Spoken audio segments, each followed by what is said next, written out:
Okay, so we're continuing in our saga about brain death. Somehow or other we took a detour in the last 2 weeks. We're going to take another detour, another 2 weeks it looks like. But we're going to get back to it. You're going to see, we're going to get back to it. So someone asked me, what is the title about, right? Rabbi, you gave away the title last week. Right. I know it says, it's supposed to be A, but it says Z because I want it to be all T's, right? So the tale of two towering Tzadikkim. So who am I paraphrasing here? Charles Dickens. And you're going to, all right, and the rest of it is the worst of times, and it was the best of times, probably his most famous sentence. Anyway, so you're going to ask me, is that anti-Semite? You're using him for the title of your shir? Because who is the most, Shylock. not Shylock. Shylock is Shakespeare. Shylock was the other shirim. So who is Fagin? Very good. And Oliver Twist, the most, probably the worst caricature of a Jew was Fagin, right? Fagin. You ever know that Oliver Twist? Yeah. Never know Oliver Twist. Yeah. So Fagin is not a good guy in Oliver Twist, to put it mildly. He basically gets all the nice Christian boys to steal for him, and he basically takes like 99% of the cut. And he kills some people. Fagin is not a good guy. And anyway, so he keeps on calling Fagin the Jew. So it seems like he was an anti-Semite. When they asked him about this, what did he say? I'm not an anti-Semite. Some of my best friends are Jews. Right? You ever heard that one? That's what he said, Charles Dickens. Since this is Ohr Somayach, we believe in tshuva. It seemed at the end of his life he actually did tshuva because he met some lady named Eliza Davis who set him straight. And he actually tried to edit his books and take out the Jews and just put in the word Fagin. And one of his last books is called Our Mutual Friends. And the hero, or at least one of the better characters in the book, is a Jew. Mr. Raya, his name was. I don't know how. Mr. Raya, and he was presented very favorably. And so at the end of the day, since this is about tshuva yeshiva, we can say that Charles Dickens did some type of tshuva, and therefore we use him at the title. Be it as it may, this is a shir not about. It's not a shir about Charles Dickens. So now, yes, last week at the end of the shir, we started to talk about a shaila of the chicken that was opened up without the heart. And we mentioned that this shaila, which we're going to talk about in length this week and next week, was a source for a paper. This was by Rabbi Margolius. He's explaining here the reason why Rabbi Yonasan Eibshitz didn't get along with Rabbi Yaakov Emden. Sibas has nakdusay, Rabbeinu Yaakov me'Emden, Rabbeinu Yonasan Eibshitz, right? And we mentioned that that had to do with this issue about the cow, about the chicken without the heart. So he applies a certain Gemara to bring out the point. Now it has to be. It's very witty what he does over here. He quotes the Gemara in Gittin, and the Gemara talks about why the destruction of the Beis Hamikdash or large swaths of Eretz Yisrael happened. The Gemara says over here, because of a chicken, the king's mountain, Har Melech or Tor Malka, was destroyed. Right? Where is Tor Malka? Tor Malka is actually mentioned in the Chumash. It's mentioned in Targum. That's where Beit El is. Where Ramla is. It's Beit El. It's right above. It's right between Yehuda and Ephraim. Right here. Right? That is called. It's a hilly area, and it was called Tor Malka. So why was Tor Malka destroyed because of chickens? So he says over here because they used to have a custom when there was a marriage, right? They would bring out in front of the chassan kala a chicken, a chicken and a hen, a male chicken and a rooster and a chicken. Why? It was symbolic that just like chickens have lots of babies, it seems, you should also be fruitful and multiply. So one day, there was a Roman senator or some sorts, went ahead and disrupted the marriage, and he stole the chickens. And the people at the wedding ceremony were not happy, and they killed this Roman senator. They killed him. Now the Caesar was not very happy about this. And the Caesar was told, look, the Jews are rebelling. It's not true. They were just being instigated. They were provoked. Okay, hey, you stole my chicken. I shouldn't kill you, right? So basically, the Caesar went up to destroy this whole entire area. And sure enough, there was a guy named Bar Droima, who was a war hero. He was a general, and he was killing all the Romans. He was able to jump from one side of the mountain to the other side, and when he would land on the Roman legions, and he would kill all of them. Anyway, at the end of the day, this Bar Droima told God, I don't need you. I could do without you. He became sort of a little bit haughty, and he went to the restroom, and some type of dragon, it says here, ripped out his insides, and that was the end of Bar Droima. And basically, the Caesar came down and destroyed the whole entire Har HaMelech, or Tor Malka. This is opening Gemara. And then Gemara talks about how this had, the population was huge, and it was a huge place, and the Caesar started attacking one side, and the other side didn't know about it. The other side was celebrating the wedding, or they were celebrating, whatever they were celebrating for a certain reason. The other side was getting killed, and they didn't know about it. A tragedy. So, who is this Bar Droima? It sounds a lot like Bar Kokhba. That's what it sounds a lot like. But most hold it it's not the same person, because there's no way in Bar Kokhba's time that the Jews were inhabiting Eretz Yisrael, at least not that type of quantity. Bar Kokhba was after Beit Hamikdash destroyed like almost 100 years later, 60 years later in Beitar. But some people say it is the same guy, because the Midrashim are very, very similar. The stories are very, very similar. Peter the May, what does it got to do with the Paisi of China? So he is very witty, and he just paraphrases the Gemara. He says, look at this Gemara that says there was a major destruction in Judaism because of a chicken. So when he starts off his paper, because of a chicken, there was a major destruction, and also because of this chicken, of the story of Rabbi Eibschitz and Yaakov Emden, also there's a major destruction in Judaism, right? I find rabbinical witticism very funny. Anyway, Beers and May, he starts off very similar to the sentence in Charles Dickens. He starts off and says, it was the best of times and the worst of times. Because he talks about that golden age. Is the golden age of basically 1670s, 1680s, until 1750. And he talks about how Torah was widespread, and there were so many wonderful rabbis. And I said, on the other hand, it was the best of times, and everyone was very educated and very learned. On the other hand, there was it was the worst of times. There was major infighting. And because of the major infighting, the religious camp became very weak, and that gave a foothold to who? To the Enlightenment people. Because basically, anyone who was on who was straddling both sides would say, look at these rabbis, they don't stop fighting with each other. And if you know, at that time, there was also another major issue called the Get of Cleves. I'm sure you're all familiar with the story of the Get of Cleves. You're not familiar with the Get of Cleves? Okay. There was a major fight about some guy who gave a get. The question was he crazy when he gave it or not? Half the rabbis said he was crazy, half the rabbis said he wasn't crazy.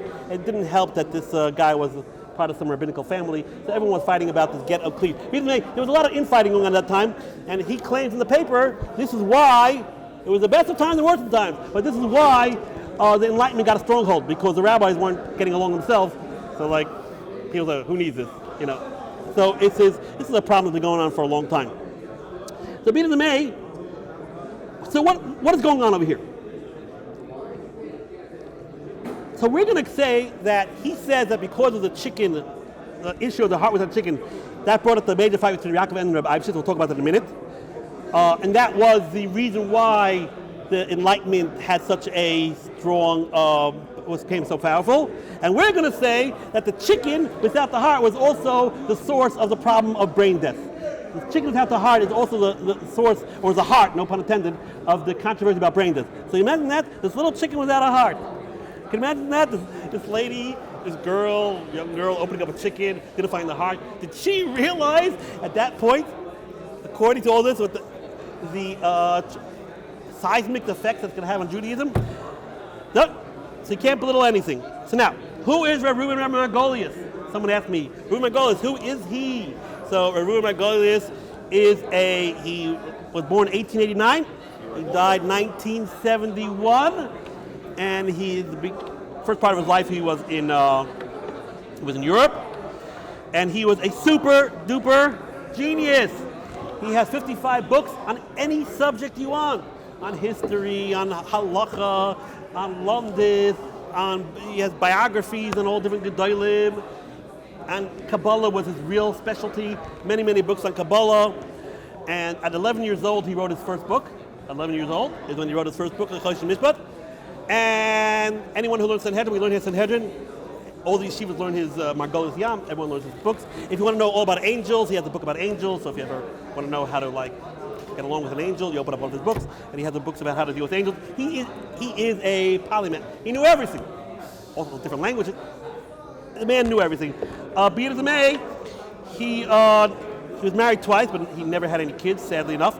But he refused to be a rabbi. Someone asked me, so what was he a rabbi of? Which community? He refused to be a rabbi. He did not want to be a rabbi. He said, he's read enough histories about rabbi. It ain't a safe position. He didn't want to be a rabbi. He had a bookstore in Europe, and he came over in the 1940s. He came over to Eretz Yisrael, and he became the curator or the head librarian of the Rambam Library in Tel Aviv, which then had 50 books. And when he died, it had over 50,000 books. Right? He loved books. He loved books. He was called a bibliophile. I think that's the way they call him. Right? Anyway, so now he also worked. He was a little tziyoni. I mean, you see a picture of him. He's got the big pay. It looked like a charedi, a yarmulke that you could put 50 people in. He looked like a real charedi. But bottom line is, he was tziyoni in some ways. He was very big into moving to Eretz Yisrael, and he was basically one of the heads of Mossad HaKook. Right? You know Mossad HaKook by the bridge over there, and Mossad HaKook. So many of his later books were published by Mossad HaKook. Anyway, big man, Rabbi Margolis. But who was his arch nemesis? Yes, Rabbi Margolis, right? Right? Batman's got, what's the name of the Joker? I don't know. Spider-Man's got who? Yeah, Batman, Joker, yeah. Everyone's got, right? So who was the arch nemesis of Rabbi Margolis? So we all know who it was, Gershom Sholem, right? Pronounce it Gershom Sholem. Yeah, guys ever heard of Gershom Sholem? Wow. Gershom Sholem, this paper, everyone knows Gershom Sholem. Anyone who's over 40 should know Gershom Sholem. This paper was actually an attack against Gershom Sholem. Now I don't know how you guys don't know who Gershom Sholem is, because he is world-renowned. He was very world-renowned. He lived from 1897 to 1982.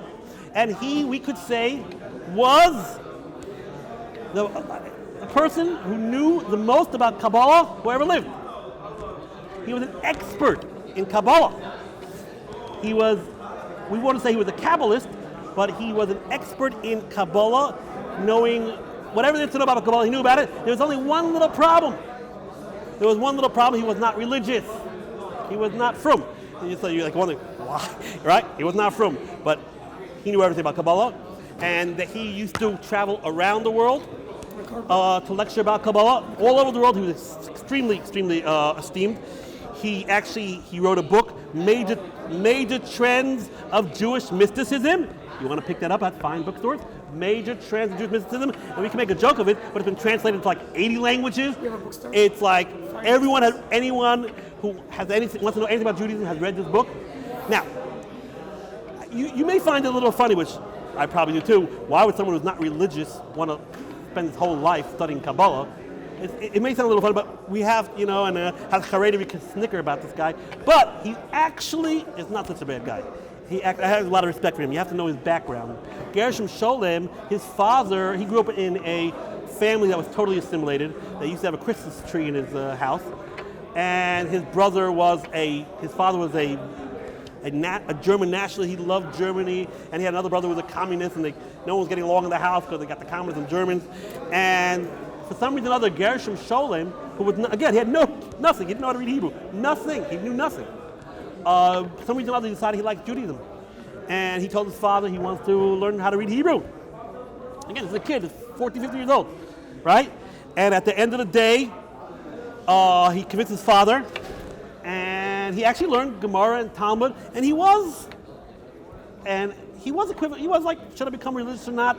And basically his father threw him out of the house because he became too tziyoni, and his father threw his other brother out of the house because he became too communist. One brother was thrown out because of the communist, one brother was thrown out because he was tziyoni, and the rest of the family were die-hard Germans, and they die hard when the Holocaust started. They die hard. They die hard. They did die hard. They were die-hard Germans, and they were Germans. That's what happened. So basically, Sholem got himself over to Eretz Yisrael. Again, he was a genius. He was a genius. He went to all the schools in Berlin, all the universities, and he studied Judaism and Jewish mysticism. So in his book, he goes through all the Kabbalistic books, the Bahir, the Heichalis, the Zohar, Abu Lafia. You guys all know what this stuff is, right? You don't know it, right? So you think Kabbalah started with Arizal and the Zohar. No, there was a lot of books that were written before. Obviously before the Zohar, there were a lot of Kabbalah, right? The Ramban, the Rashba, like Abu Lafia. Abu Lafia was a practical Kabbalist who supposedly had prophecies and went to find the 10 tribes in Sabbatian. Anyway, the Rashba put him in Cherem. But being as made, the Rashba wasn't a big fan of him. Big fan of him. But we're talking about before Zohar, before Arizal, right? We're talking about 20 years before that. But at the end of the day, he put out, Abu Lafia has 50 books, some of them in manuscript. Anyway, so there's Heichalis.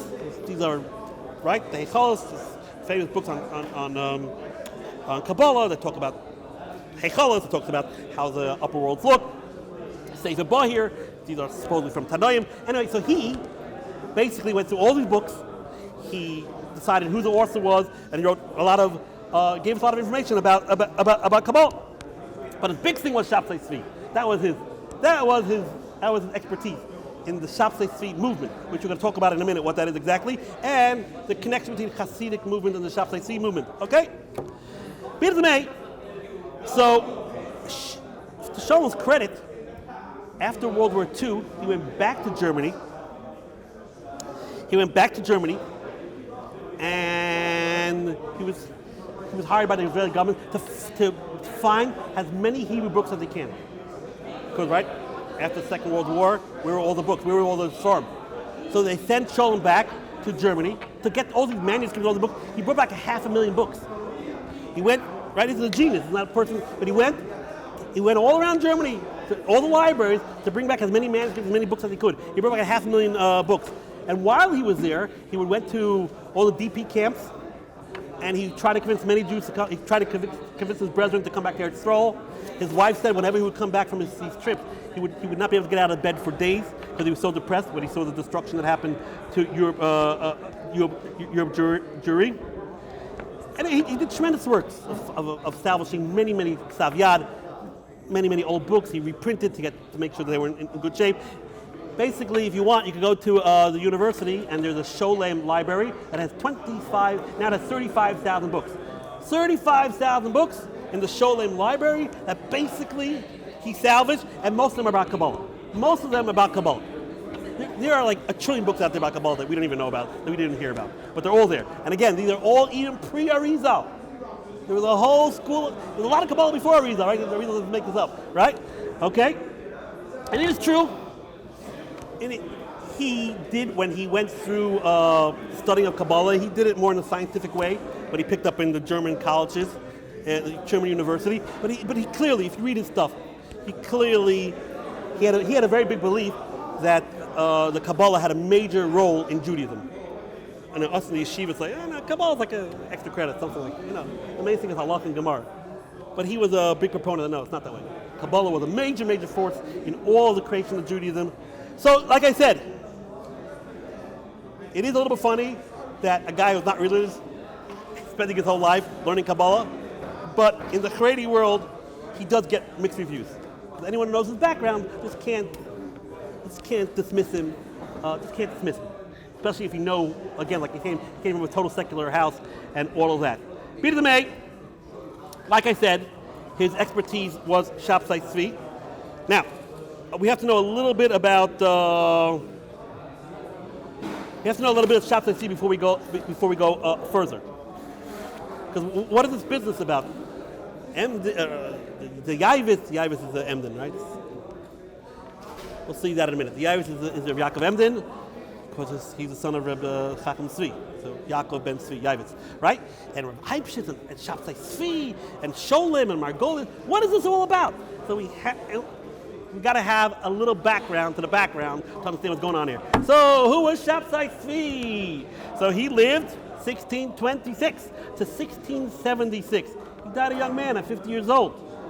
And he was from Izmir, and he was a super genius. And he actually learned Gemara. There's no question he knew Gemara. And he was well versed in Kabbalah. Basically, he had these visions and had these beliefs that he was Mashiach. In 1648, he decided that he was Mashiach. That's what he decided. Why not? Maybe it's good for business, right? But it wasn't only that. It wasn't like some guy who got up and said, "Oh, I'm Mashiach." Right. Because Jerusalem fever. We just put him into Kfar Shal. No. He was a big Talmid Chacham, and he knew Kabbalah. He really knew Kabbalah. There's no question about that. He wasn't so into the Arizal stuff. Like I said, he was more into the Zohar, more stuff that was pre-Arizal. But there's no question that he was a huge Talmid Chacham in that respect. And he came out with a whole entire new understanding of Kabbalah. And I know this may sound a little bit funny, but we'll see soon that it's not so funny. And his belief was that there are basically shtei reshuyos. Basically, there is the Ein Sof, is like the ultimate God, and then there's like some type of Elikei Yisrael. He basically divided up God. There's a major God, the original God, and somehow other there's another God called Elikei Yisrael. I know it sounds crazy, but anyone who learns Kabbalah knows you have all these different things going on. There's got this Partsufim and spheres and all these different things, and it's very, very confusing to figure out who the real God is and what are agents, what are malachim, what are spheres, right? I don't know anything about Kabbalah, but this is much I know. It's very, very confusing. And one of the big dangers about learning Kabbalah is this issue.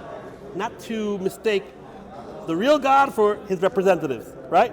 So, you're like, really?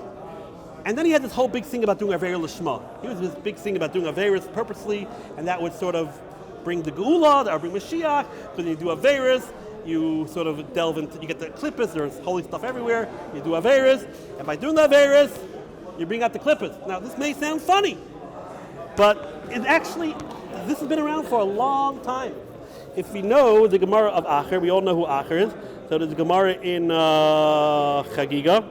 It says over here, 4 people went into the Pardes, right? 4 people went into the orchard, right? Sounds not bad, an orchard, right? Over here talking about they were learning Kabbalah, right?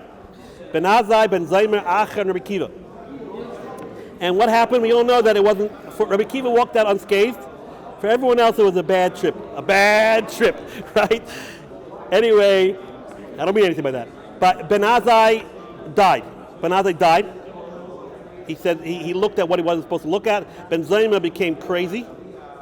And Acher went off the derech, right? We know Acher. Who's Acher? Elisha ben Abuya, right? He went off the derech. There are many stories why he went off the derech. But this is like many different stories. What was the cause? It seems like there were a lot of different causes. He studied philosophy. He liked Goyish music, it says over there. It's a Gemara later on. He liked Greek music. He studied Greek philosophy. Other stories in the Gemara Kedushin, many different stories. About by the bris milah, his father said he should only do the bris on Elisha ben Abuya only if he's going to be only because the whole story about the bris milah that there were a bunch of rabbis there and they were talking Torah and fire surrounded the rabbis and the father was all impressed and the father said, "Oh, I hope Elisha ben Abuya has the same cover that these rabbis have." So basically, the bris milah was not done l'shem shemaim. Many different reasons. Maybe this is the ultimate reason. He went into the Pardes, right? He couldn't have been such a bad guy if he was able to go into Pardes, right? He was able to learn Kabbalah. He went with Rabbi Kiva. Rabbi Kiva was his guide. Okay, so what happened? He went up the derech. Why did he go off the derech? The Gemara says here, Acher. Why was he called Acher, by the way? Because after he went off the derech, he went to visit a Zayna, a prostitute. The Zayna said, "Hey, 1 minute. Didn't I see on the cover of Yated? Aren't you like a gadol hador or something?" He said, "Nah, that's someone else. I'm Acher. I'm someone. That was Acher. That was someone else." So he tried to hide. So that's how he got the name Acher, because he may believe that he wasn't a gadol. Be it as it may, I ain't making this up. It's all Gemara Chagiga, right? You want to, right? So by the way, I mean, the Gemara already Chagiga talks all about Kabbalah, about Ma'aser Merkava, Ma'aser Bereishis. It's been around a long time. So basically, what happened with Acher? It says here, Kitzeis Benitiyos. He was cutting the saplings.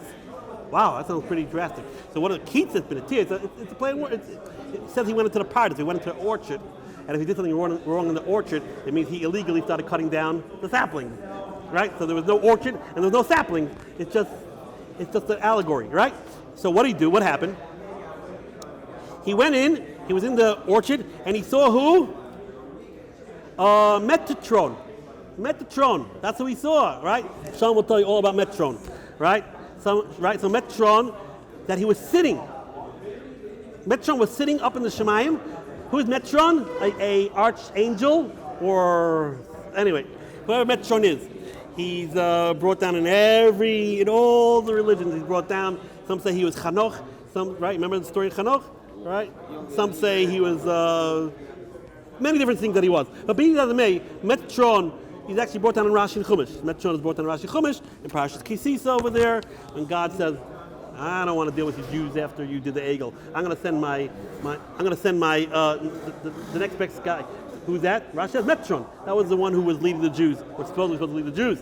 The beat of the May. So Acher is walking around in the orchard, in the Pardes, and he sees Metatron sitting down, and Acher said, "Wait a minute. They taught me that in the Shemayim, no one's allowed to sit down. Only God per se is allowed to sit down.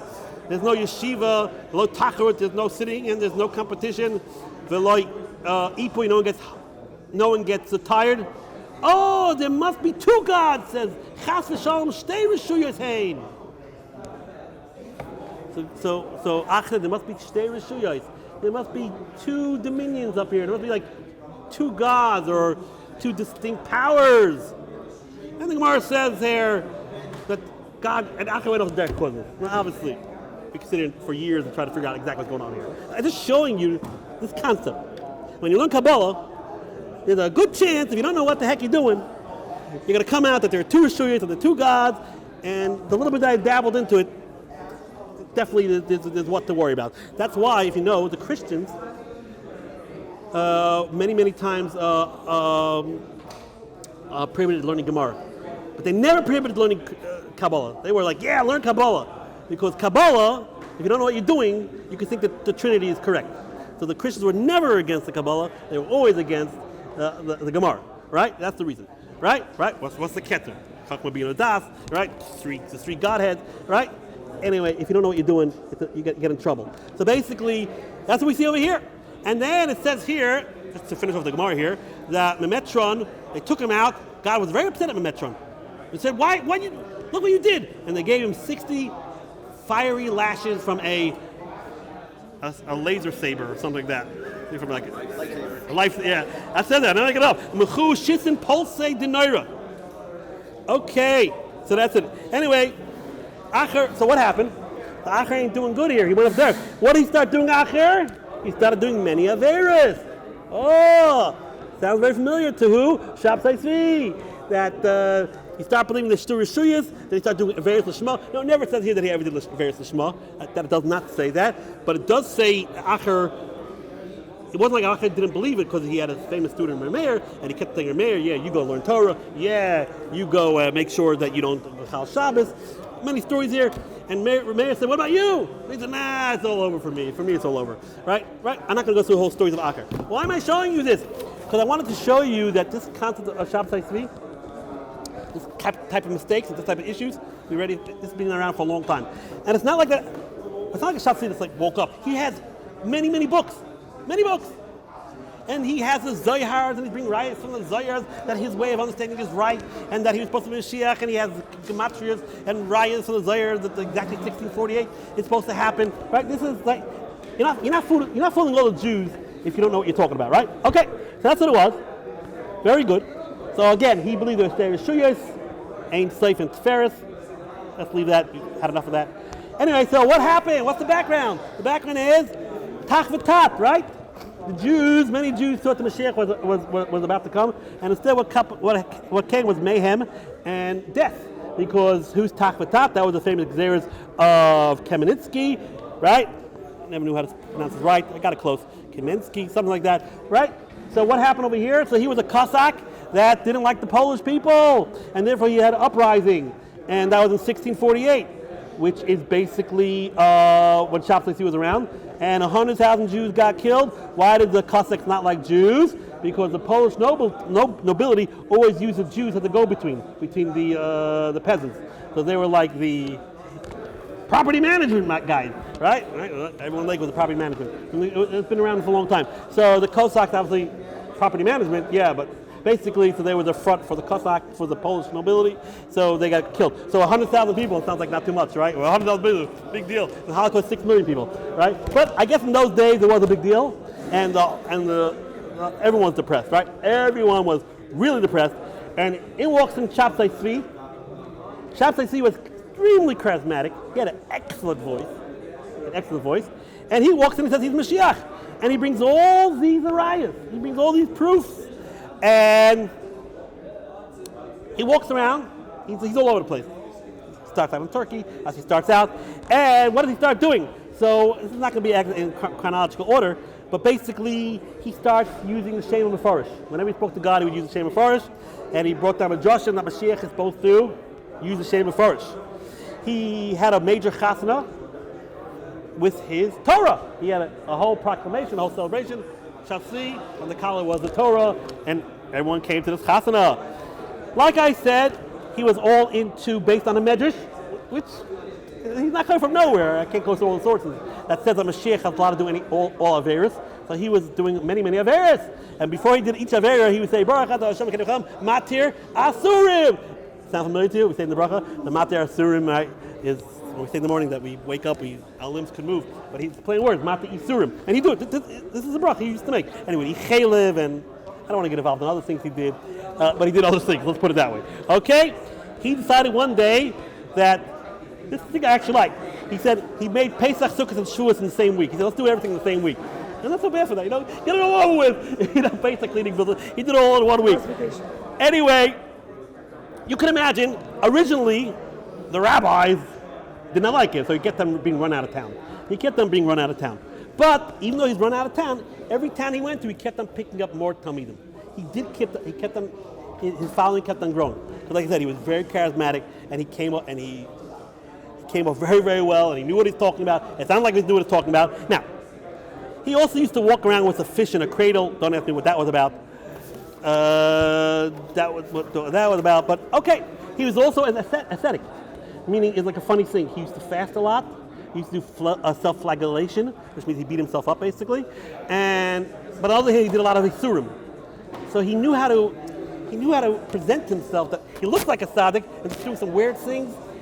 And basically, at one point, which is what you all need, he found a sugar daddy. That's all you need. You get yourself a sugar daddy. You got someone to support him.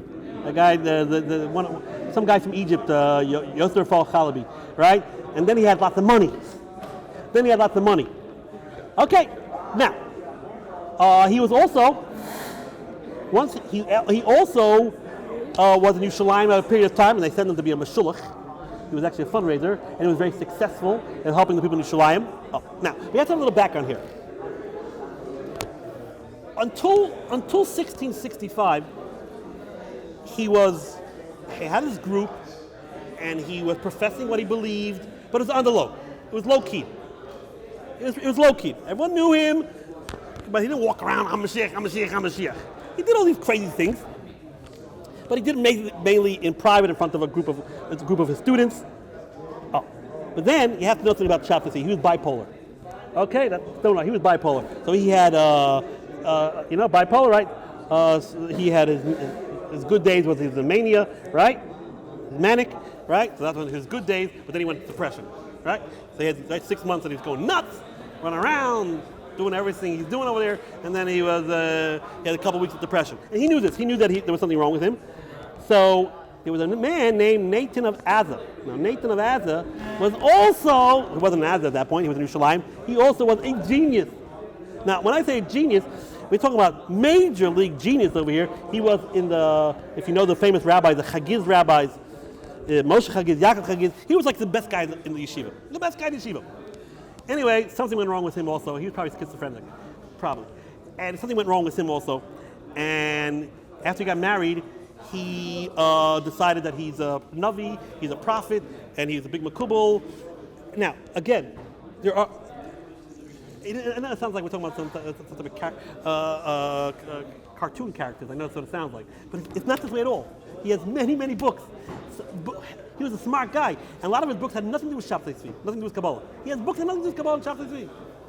And then he has books about Kabbalah and Shabtai Tzvi. He knew how to present himself that he was a normal person. Okay? And he has Jewish Taninim, very famous books, and very, very deep, and very profound. Okay. So people started hearing about Nathan of Azza, that he became he was a prophet, he was a miracle worker. And Shabtai Tzvi said, you know what, let me go to him, I need a doctor. Because he was bipolar. So Shabtai Tzvi was then leaving Egypt. He said, let me go visit Nathan of Azza, because supposedly he's a good doctor. So he goes to Nathan of Azza, and he tells me, no, I'm bipolar, I got these issues, I got these things. And Nathan of Azza says, oh my God, it's you, Shabtai Tzvi. I had a big prophecy that you're going to be the next Mashiach. And he said, no, doctor, I'm here to get cured. He said that. Shabtai said no, I don't want that anymore. I'm losing my mind. He said, no, you are the Mashiach. So Nathan of Azza, how old was Nathan of Azza when this is happening? Sounds like a man with a big white beard. He was 20 years old. He died when he was 37.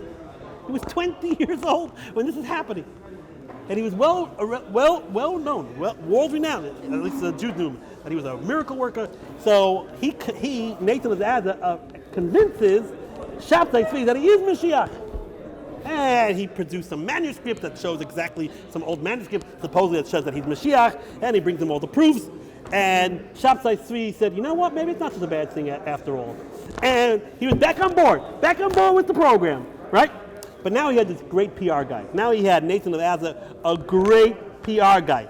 And Nathan of Azza went traveling all over, and he printed circulars, all different types of paraphernalia about Shabtai Tzvi. And he got Shabtai Tzvi to walk around Jerusalem 7 times, and he was wearing a green cloak, because green is Tiferes, and Shabtai Tzvi believed that he was the sphere of Tiferes. Anyway, so you say, okay, someone's shaking it, right? You know, big deal, right? No. You wouldn't believe what happened. They were successful. Not only were they successful, but everyone started to, so they threw at, again, in the beginning a lot of rabbis were against Shabtai Tzvi, but as things started going on and people started believing in them, a lot of the rabbis, some of them agreed, some of them just were too afraid to say anything, right? So eventually they threw him out of Yerushalayim. So Azza became the capital of Eretz Yisrael. That's what Nathan said, that Azza is going to be the next Yerushalayim, basically, at least for the time being. And what happened was, a real movement happened. A real movement started, and they say supposedly hundreds of thousands of people started doing tshuva. It was the biggest Baal Tshuva movement that ever happened. And don't tell the Torah Somayach and Yeshivat Torah, but that was probably the biggest Baal movement tshuva that happened, because a lot of people thought that Mashiach is coming. Now, so let's say you're not too frum, and all of a sudden, like, you say Mashiach's at your doorstep. Oh, I better start doing tshuva, right? After Mashiach comes, Yom Shem Bam Chayfet. No, after Mashiach comes, tshuva ain't gonna, big deal, right? The Gemara says no game after Mashiach, right? So there's a mass tshuva movement. It's no jokes.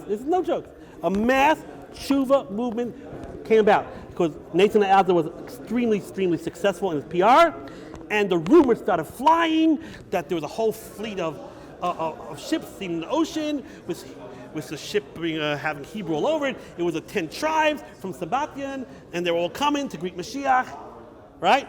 This thing really took off. Really took off. Now, in the midst of all this, and people started selling their homes. They're all going to Eretz Yisrael soon. Shabtai Tzvi delegated different parts of the world. He had something called Malachim, part of his group, his cronies. He divided up the world amongst 12 people. And you'll say, no. Knesset Gedolah is one of the biggest poskim that we have today, that lived in that time very, very well. And I don't know if you remember, I mentioned that. The Knesset Gedolah first fought Shabtai Tzvi bitterly, and at the end he said, he is Mashiach. That's Reb Chaim ben Benishti, and he's very famous, Knesset Gedolah. And he said, yeah, he's Mashiach. That's right. He accepted him. Like I said, there are very few, when he got very popular, there are very few rabbis that went out against him. Very few. There was Rabbi Chagiz, Rabbi Aaron Papa, some went out against him, but many were not sure, and they even the Taz right? The Taz Shalom send his kids to figure out what's with this Shabtai Tzvi. And it beat the May. I could go on and on and on with stories about Shabtai. This is not. I've told you nothing.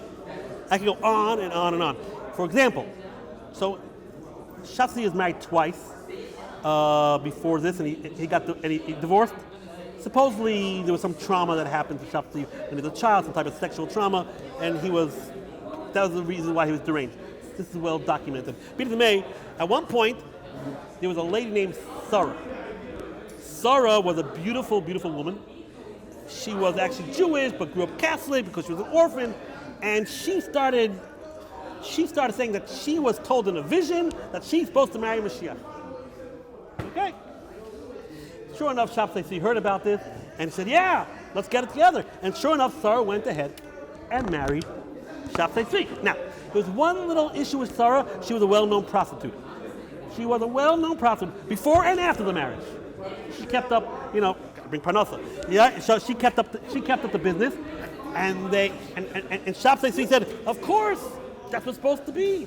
It's an open pasuk in Hosea. We all know in Hosea, one of the Nevi'im. So what did God say to Hosea? Go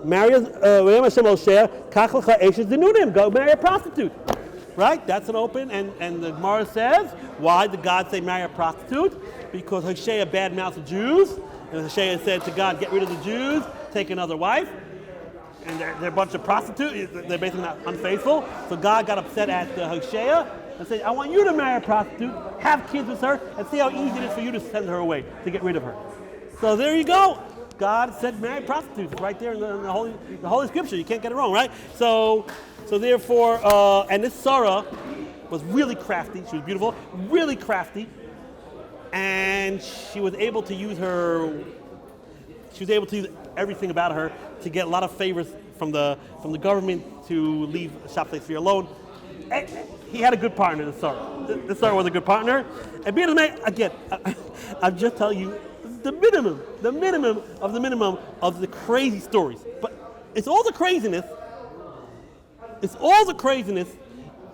These people were for real in the sense that they had a tremendous amount of knowledge. They were all tremendous geniuses. They were tremendously charismatic, and they knew how to sell themselves. Okay, great. So wonderful. So what happened? Great, Shabtai Tzvi, great. So what happened? So in 1665, Shabtai Tzvi met Nathan of Azeh, and he wasn't much.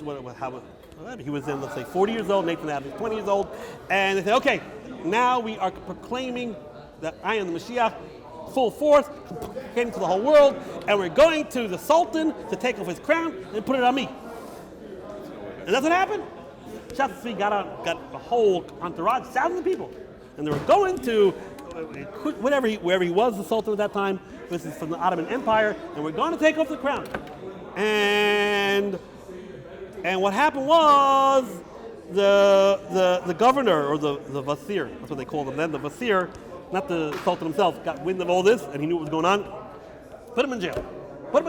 Okay, put him in jail. Right? The guy said they're going to take away the crown off the Sultan. That's not good for business, right? But for some reason or other, and no one understands why this is, even though he's thrown in jail, this Vazir allowed him to hold court in the jail. So he's jailed, some place called Migdal Oz, that's what they called it, the Migdal Oz. For some inexplicable reason.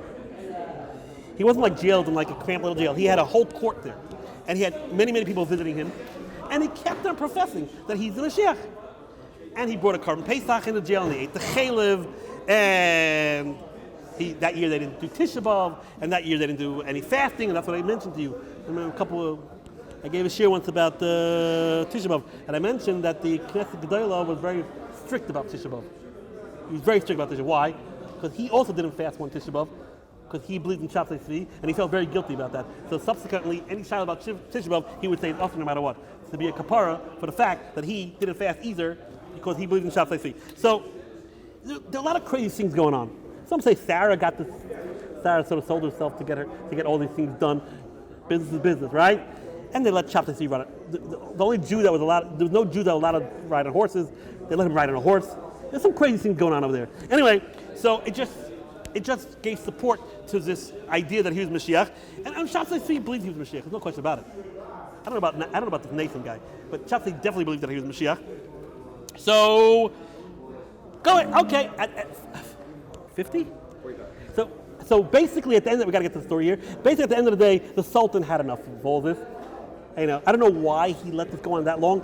Maybe the Sultan's son was selling kosher hot dogs, so there's like a kosher vendor there, so he's making a lot of money. Get your kosher hot dogs and meet the shop. I don't know exactly what's going on over there. No one knows exactly. But for whatever it is, at the end of the day, the Sultan said, "I've had enough."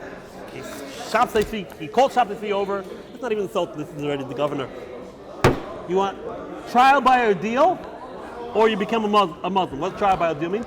We're basically going to shoot a bunch of arrows at you, and if you're able to live, that shows that you're the Mashiach, right? Trial by ordeal is like you give the guy like a 1 in a zillion chance to survive, and if he survives, that shows that he is the Mashiach, or he's right, whatever it is that he's professing, or you become Muslim. So what did you think Shatzai did? Took off his shtreimel, took off his kippah, put in a turban. No problem, I'm a Muslim. Oy vey. We can say this. We can say this jokingly. We can say this jokingly, but you cannot imagine. We're talking about. I'm not exaggerating. Hundreds of thousands of people, literally, and a lot of people are.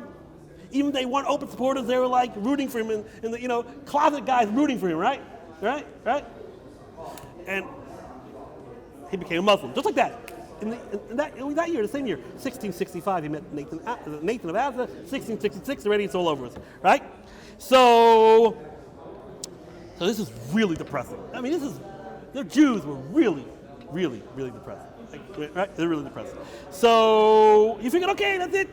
End of story. End of story. Everyone's depressed. He's not Mashiach. He became Muslim. Come on, Mashiach became an Arab, became a Muslim. Okay, you think it's the end of the story? No, not the end of the story. The story is just starting.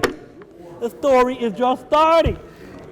Somehow, other Nathan, it's not only Nathan other, there were a lot of other geniuses that were around the Shatzai Tzvi, convinced the world that no, this is part of the Mashiach. This is part of the plan. This is part of the plan. We knew this was going to happen. We wrote it. We wrote the script. This is what's supposed to happen. Because he has to become Muslim and go into the Clippers and get the magic sparks, yada, yada, yada, yada, yada, yada, yada, yada. These things. So it's true. Most of the Jews said, that's it, we've had it. Come on. We're not that stupid. Come on. But, so what happened was, there's a huge major split. Many Jews actually became Muslims. They went along, many Jews, a couple thousand, became Muslims, and they followed Shatzai Tzvi, because Shatzai Tzvi, we'll see in a minute, told many Jews to become Muslim. That was that's what he professed. And they exist until this day. My friend, you go to Turkey, you'll find a group called the Dunmay. The Dunmay means converts, and definitely until the 1960s, 1950s, this was a group of many thousands of Muslims that live in Turkey, and they are half Jews, half Muslims, and they profess still Shatzai Tzvi. I'm talking about till today, right? Something crazy, something nuts, right? And they don't marry, and they're half Muslims, half Jews. They only marry into each other. They won't marry out, and no one wants to marry them either. And there was whatever. It gets too long. It was a whole. In the 1930s, there was a certain Dunmay that was involved in politics, and they wanted to kill Dunmay. They said, because you're really Jewish, that's why you're messing with the politics. A whole story of intrigue and murder. I'm not getting involved, but this is crazy. The Shatzai still today is a whole group of Muslims. Now, some of the group, like Nathan Azza, said, no, Shatzai Tzvi, he's got to go to become Muslim. We're not supposed to become Muslim. He's like in an existential war. He's fighting the devils. He's fighting the demons. He's fighting Satan. He's fighting everyone. He's fighting everyone. And even though Shatzai Tzvi said that, he told Nathan, you should become Muslim too. He said, no, I know he's going through hard times. The kids, there was a strong group of Shatzai people that continued even after he died, after he became a Muslim. So what happened to Shatzai Tzvi? He became a Muslim, but he would go to shuls. He would tell his Jewish brethren, no, I'm really still Jewish. And when the Muslims said, what are you going to shul for? No, I'm convincing them to become Muslims. Anyway, he was still doing his thing with the Mashiach business. He was still doing his thing. a little bit clandestinely, but still doing the things. He married a married woman. Some crazy stories. And at the end of the day, the Sultan, they had enough, and they exiled him to the middle of nowhere. They basically exiled him into the middle of nowhere, and he had still contact. He still had contact, but they shipped him far away, and he died on Yom Kippur, and he was 50 years old. And that is the sad end of Shabtai Tzvi. Like I said, I haven't told you a teeny bit of the information. Nathan said, nah, he didn't die. He went up to heaven alive. It continued. Even after he died, this continued. You say a couple of people, we're going to see next week, it wasn't a couple of people. It was thousands of people who kept on believing in Shabtai Tzvi even after he died, after he became a Muslim and after he died. Okay? Okay? Now, what does this got to do with Paiti Chang? Why am I telling you all this? So now, Rabbi Yaakov Emden and Rabbi Yonatan Eibshitz, when did they live? So Rabbi Yonatan Eibshitz was born 1690. And Rabbi Yaakov Emden was born 1697. This is 25 years after Shabtai Tzvi died. Right? This is 25 years after Shabtai Tzvi died. Right? Now, Rabbi Yaakov Emden was a Gadol Torah, the Beis Yaakov Siddur, the Shari Shemaim film, the I've learned this stuff. I mean, this is like amazing. I don't need my haskamas, right? Rabbi Yonatan Eibshitz was a super duper genius. I mean, like, totally somewhere else. And he has the Urim V'Tumim, crazy places. The yeshivas don't, unless you're like very, very sophisticated, you can't learn them because you want to understand what he's talking about. So we have like the sites and the sivas, but before that there was the Urim V'Tumim and the crazy places. You had to be a super genius to understand what he's talking about. And he has Yaris Dvash. We're talking about major league Talmud Chacham. So, what are the chances that Rabbi Yaakov Emden would come out one day, oh, Rabbi Yonatan Eibshitz, you believe in Shabtai Tzvi? How outrageous is that? The man's been dead for 25 years. He became a Muslim, right? Okay, maybe he lived, if Shabtai Tzvi was still around, he was still, maybe had some sway, some magic. The man was dead for 25 years, right? But for some reason or other, Rabbi Yaakov Emden had this vendetta, his whole life, basically, that Yonatan Eibshitz was a Shabtai Tzvi follower. I cannot tell you how preposterous this is. How crazy this sounds. The man's dead 25 years. He became a Muslim. He believed that a lot of the tenets of Judaism don't exist anymore. Rabbi Yonatan Eibshitz is about halacha. All his books are about halacha. You can tell me he believes in Shabtai Tzvi. We're going to have to talk about this more next week. How is this even possible? Now, this is the background to the background. So what's this got to do with anything? So you would figure, okay, Rabbi Yaakov Emden, Shabtai Tzvi. So Gershon Sholem and many others, but Gershon did a lot of research, and he decided, that's right, Rabbi Yonatan Eibshitz actually was a Shabtai Tzvi guy. That's what he came out. He has a whole paper. As though you just, now, you think it's crazy, but he's not the only one. Maybe next week, if we behave, I will show you the magic amulets, and I'll show you the tombstones that allude to Shabtai Tzvi. It's not coming from, but again, I'll have to explain to you more, a little bit more next week, how that's even possible. But either way, Gershon Sholem came out that Yonatan Eibshitz was a closet Shabtai Tzvi. So he was not happy about this. So Gershon is a Baki in Kabbalah, and Rabbi Margolis is a Baki in Kabbalah, and he said, no way. There is no way that Rabbi Yonatan Eibshitz was a Shabtai Tzvi. Okay. So then so Rabbi Margolis had to say, okay, he wasn't, so why is Rabbi Emden saying he is? Why is he hounding him his whole life? So Rabbi Margolis says there was a reason why Rabbi Emden, he sort of was partial. He had a certain vendetta against Rabbi Yonatan Eibshitz for a different reason. And this is all dangerous stuff, my friends. It's dangerous to say Rabbi Yonatan Eibshitz is Shabtai Tzvi. It's dangerous to say Rabbi Yaakov Emden had, he's talking about Torah, he had a personal vendetta. A lot of people went against Rabbi Margolis. They said, you're going against Gershon Sholem, who's saying that Yonatan Eibshitz is a Shabtai Tzvi, and you're saying Rabbi Yaakov Emden had personal vendettas, so he basically unjustifiably hounded Rabbi Yonatan Eibshitz, right?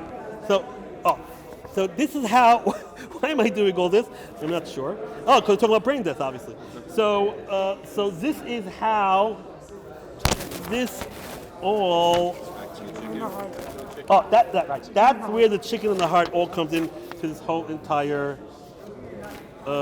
This is how the chicken in the heart comes into the whole entire story. Okay, Rabbi Isai.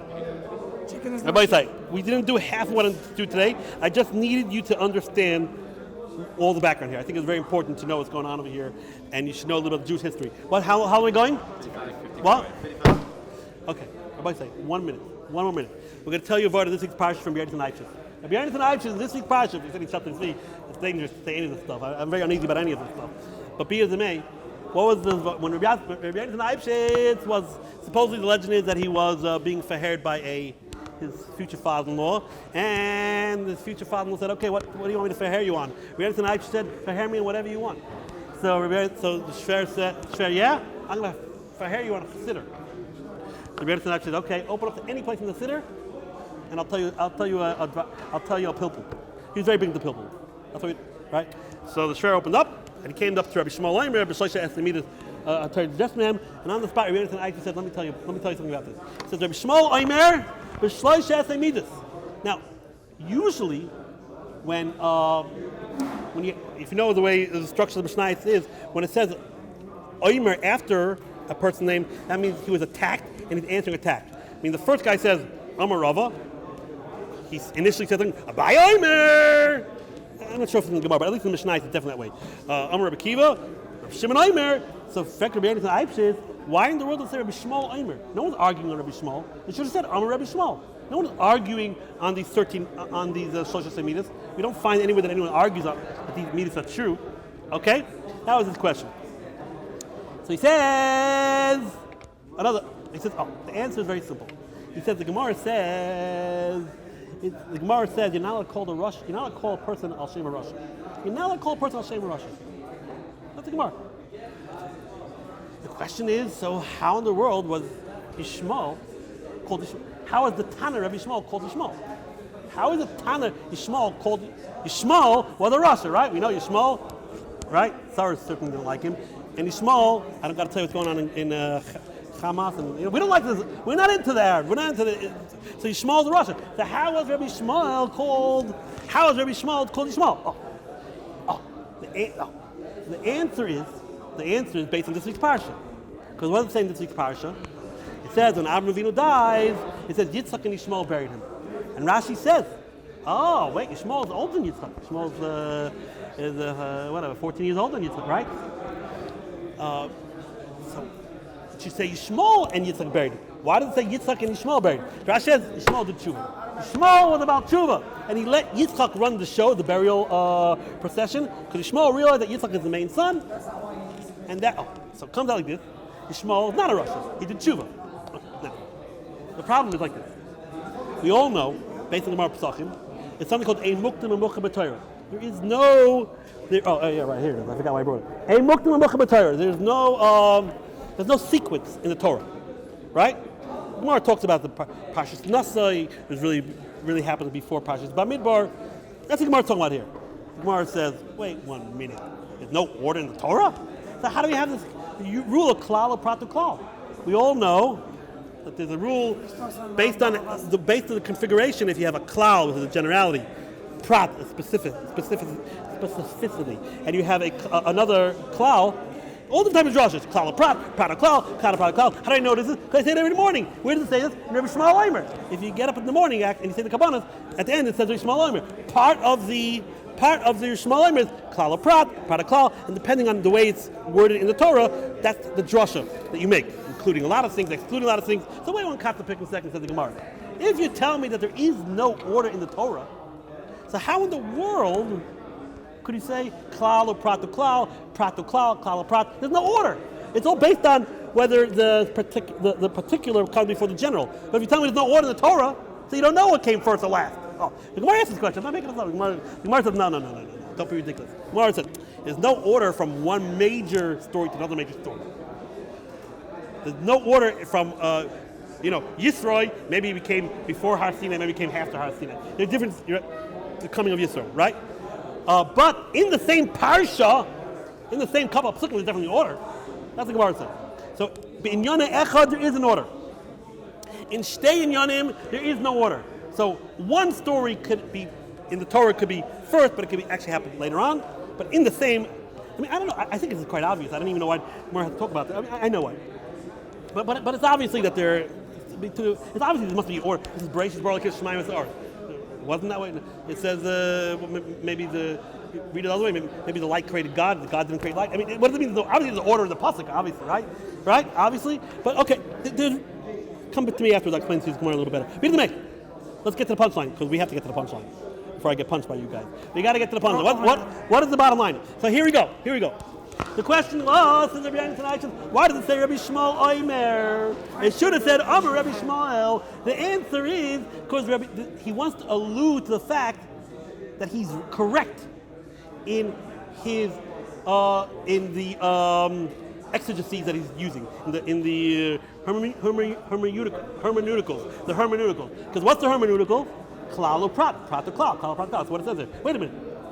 Ein muktam mucha b'Torah. How could he use it as a raya? The answer is no. Since when we talk about klal prat to klal, we're talking about it's all in the same parasha. But who says it makes a difference? I'll tell you how you know it makes a difference. Because my name is Ishmael. Why is my name Ishmael? Because in the Torah, Yitzchak preceded Ishmael. What's the raya? So what Yitzchak preceded Ishmael? Maybe there's no order. It must be in the same pasuk. There is an order. So since in the same pasuk there is an order, we can validate the rule of klal prat klal prat klal klal. So that's why he says Rabbi Shmuel Omer.